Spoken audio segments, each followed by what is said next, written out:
Comrade Jairam Mathur से भी हम लोगों ने बात किया। हमने कहा जो अगर अलग अलग लड़ाई लड़ेंगे तो इसकी फायदा कहीं ना कहीं कंपनी की होगी। अगर यहाँ के रैयतों को, यहाँ के मजदूरों को अगर हक दिलाना है तो हम लोग को एक साथ मिलकर लड़ाई लड़ना होगा। ज्यादातर लोग हमें पहचानते हैं यहाँ पर, लेकिन 2013 के बाद बहुत लंबी गैप है, उसके बाद फिर से दोबारा हम लोग मिले। इस बीच में हम कई काम आए थे, लेकिन ऐसा माहौल नहीं बनी जो दोबारा उस तरीके का लड़ाई शुरुआत की। तो वो एकता और वो विश्वास थी आप लोगों की, जो उस लड़ाई में हम लोगों की इतनी बड़ी लड़ाई थी, जो आखिरकार उस दिन माननीय मुख्यमंत्री महोदय को खुद हस्तक्षेप करना पड़ा, उनको उनकी अध्यक्षता में बातचीत होनी थी। तो मैं हम लोगों की भी 3 दिन की नोटिस थी वहाँ धरना का, और एक ही साथ आप लोगों की भी हो गई। हमने आज कॉमरेड जयराम माथुर से भी हम लोगों ने बात किया। हमने कहा जो अगर अलग अलग लड़ाई लड़ेंगे तो इसकी फायदा कहीं ना कहीं कंपनी की होगी।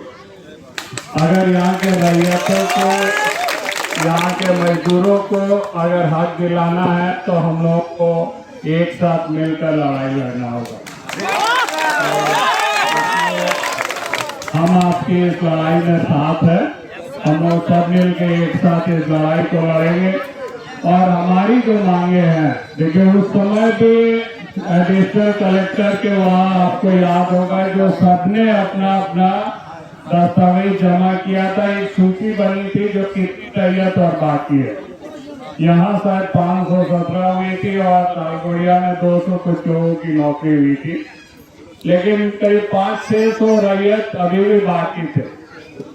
तो उन लोगों को इमीडिएटली नौकरी में लगाने की बात हुई थी सूची बनाने के बाद। ईटीए आप लोगों को याद होगा जो उस समय तय हुई थी, जो भी ITI डिप्लोमा या इंजीनियरिंग किया होगा पास के क्षेत्र से, उन्हीं को प्राथमिकता के आधार पर सबसे पहले यहाँ पर लगाएगा, उनको ट्रेन किया जाएगा, उनको आगे बढ़ाया जाएगा। ईटीए ये थे जो यहाँ के लोकल का मतलब ये फैक्ट्री के आसपास के गांव से ही यहाँ पर प्राथमिकता मिलेगी, यहाँ के लोगों को नौकरी मिलेगी। तो ये 3-4 चीजें थी जो हम लोग उस समय एग्रीमेंट किए थे, लड़ाई किए थे। लेकिन बाद में इलेक्शन रुक गया, फिर सरकार चेंज होगी, काफी चीजें हो गई जिसके कारण हम लोग भी फॉलोअप नहीं कर पाए। बाद में तो इलेक्ट्रिकल की जगह वेदांता की मैनेजमेंट आई, लेकिन हमको लगता है कि वेदांता की मैनेजमेंट को भी उन तमाम चीजों को एक बार देखना चाहिए। उस समय जिन लोगों ने भी जमीन दिया था, मैं क्योंकि वेदांता की मैनेजमेंट के भी लोग हैं, प्रशासन के भी सीओ साहब के हैं, मैं बता दूं जो उस समय जो लोग ने जमीन दिया था, सरकारी दर से भी आधा पैसा भी वो लोग नहीं मिला था उन लोगों को। समझिए 8,000 की सरकारी दर है पर डेसिमल, तो उनकी जमीन को 1200 या 1500 रुपया डेसिमल में खरीदा गया। 800 रुपया दिया। और उसका कारण एक ही था, जो सबको एक पेपर धरा दिया गया था, जो भाई इस आशा में जो भाई हमको जमीन तो दे रहे लेकिन मेरा बेटा को या हमको नौकरी मिलना चाहिए। और हम लोग जब पहली बार तालगोड़िया आए तो हम देखे जो एक आदमी नहीं, हजारों आदमी पास वो पेपर लेकर सब घूम रहा, किसी को नौकरी नहीं मिली। तो ये अवस्था थी जिस समय हम लोग आए थे। उसके बाद लड़ाई की शुरुआत हुई। तो हम आशा करते हैं कि यहाँ पर वेदांता की मैनेजमेंट या प्रशासन, देखिए महज लोगों के ऊपर लाठी चलाना, केस करने से इसकी समाधान नहीं होगी। जब इंडस्ट्री यहाँ बैठी है तो इंडस्ट्री की कुछ जिम्मेदारी, कुछ रिस्पॉन्सिबिलिटी बनती है समाज के प्रति। सिर्फ CSR एक्टिविटीज ही नहीं, यहाँ के लोगों का लाइफस्टाइल को आगे ले जाना। यहाँ के लोग जिस आशा से आपको जमीन दिया है, उस आशा के लिए पूर्ति कर रहा है। आज भी लोग जो पर्ची लेके घूम रहे हैं, हम समझते हैं जो लोगों को वो आशा पूर्ण होनी चाहिए। लोगों की जिसकी जमीन गई, सारे लोगों को नौकरी यहाँ पर मिलनी चाहिए। और सेकंड बात यह है जो टैप अकाउंट भी अलग से होना चाहिए।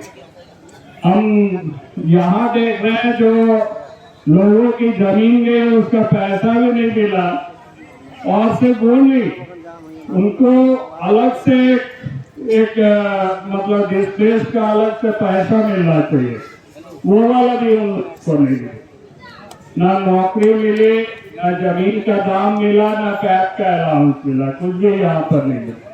तो कम से कम इन लोगों को नौकरी रोजी रोटी मिलना चाहिए। जो लोगों की पूरी जिंदगी भर की जमीन चली गई, उन लोगों को वो अधिकार मिलना चाहिए। मैं फिर से यहाँ पर ढेर सारे माताएं बहनें हैं, तमाम लोग हैं, हम फिर से कहना चाहते हैं आप लोगों की इस लड़ाई में हम साथ हैं और हर तरीके से लड़ेंगे। जिस तरीके से आप लोग और 7 दिन वहाँ पर बैठे थे, हम लोगों ने कोई बांस, कोई झंडा, कोई डंडा के बाद नहीं लगाए थे, लेकिन फिर भी एक भी वर्कर अंदर नहीं गया था। एक भी वर्कर मतलब हर एक वर्कर हम लोगों का साथ था। जिस दिन अरेस्टिंग हुई थी हम लोगों का भोरे, आप लोगों को वो भी याद होगा, जो कम से कम 10,000 महिलाएं कट्टा लेकर, लाठी लेकर वहां पर खड़ी थी। तो वो दिन आज भी याद है। हम हमारी बहनों के तरफ से शुक्रगुजार है जो ऐसे वो हम लोग जिस तरीके से उनके साथ खड़े हुए थे, आप लोग भी उसी विश्वास और उसी इसके साथ आप लोग भी हमारे साथ थे। तो आप लोग डिसाइड कीजिए जो लड़ाई की धारा किस तरीके से चलना चाहिए।